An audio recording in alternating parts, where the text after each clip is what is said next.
आषाढी वारीमध्ये पायी चालत असताना अनेक वारकरी भक्तगण जे आहेत ते आपल्या संतांच्या अभंग गवळणींचा आनंद घेत या ठिकाणी आपली वारी जी आहे ते पंढरपूरच्या दिशेने पोहोचवत असतात। आणि अशाच पद्धतीने संत ज्ञानेश्वर महाराजांच्या पालखीमध्ये काही महिला भक्तगण जे आहेत वारकरी जे आहेत त्या अभंगाचा आनंद लुटताना आपल्याला पाहायला मिळत आहेत। या अभंगाच्या काही ओळी ज्या आहेत त्या आपण त्यांच्याकडनं ऐकूयात।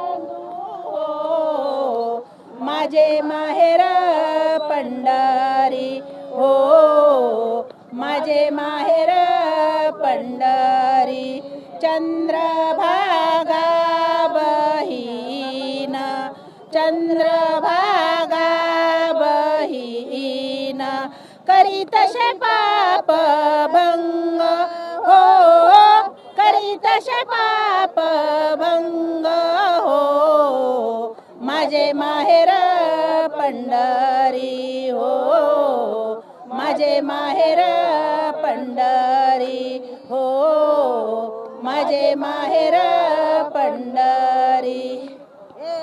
छान।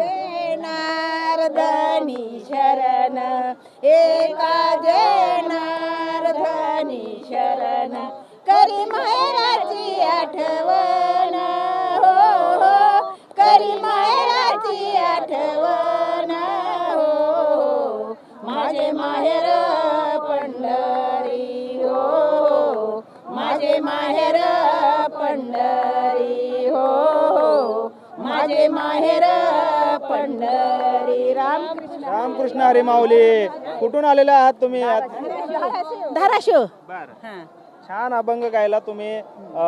आपण पाहतोय खरं तर अशा राज्याच्या वेगवेगळ्या कानाकोपऱ्यातून हे भाविक भक्त जे आहेत ते या वारीमध्ये सहभागी होत असतात आणि संतांच्या ज्या काही अभंग असतील ओव्या असतील गवळणी असतील त्यांचा गायन करत या ठिकाणी ह्या वारीमधला जो काही प्रवास आहे पायी दिंडीचा तो थोडासा हलका करत असल्याचं आपल्याला या निमित्ताने पाहायला मिळतं।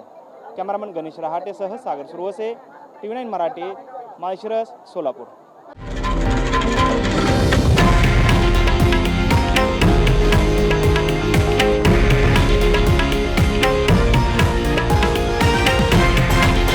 हे आहे देशातील नंबर 1 न्यूज नेटवर्क आणि आपण पाहत आहात TV9 मराठी, एकमेव।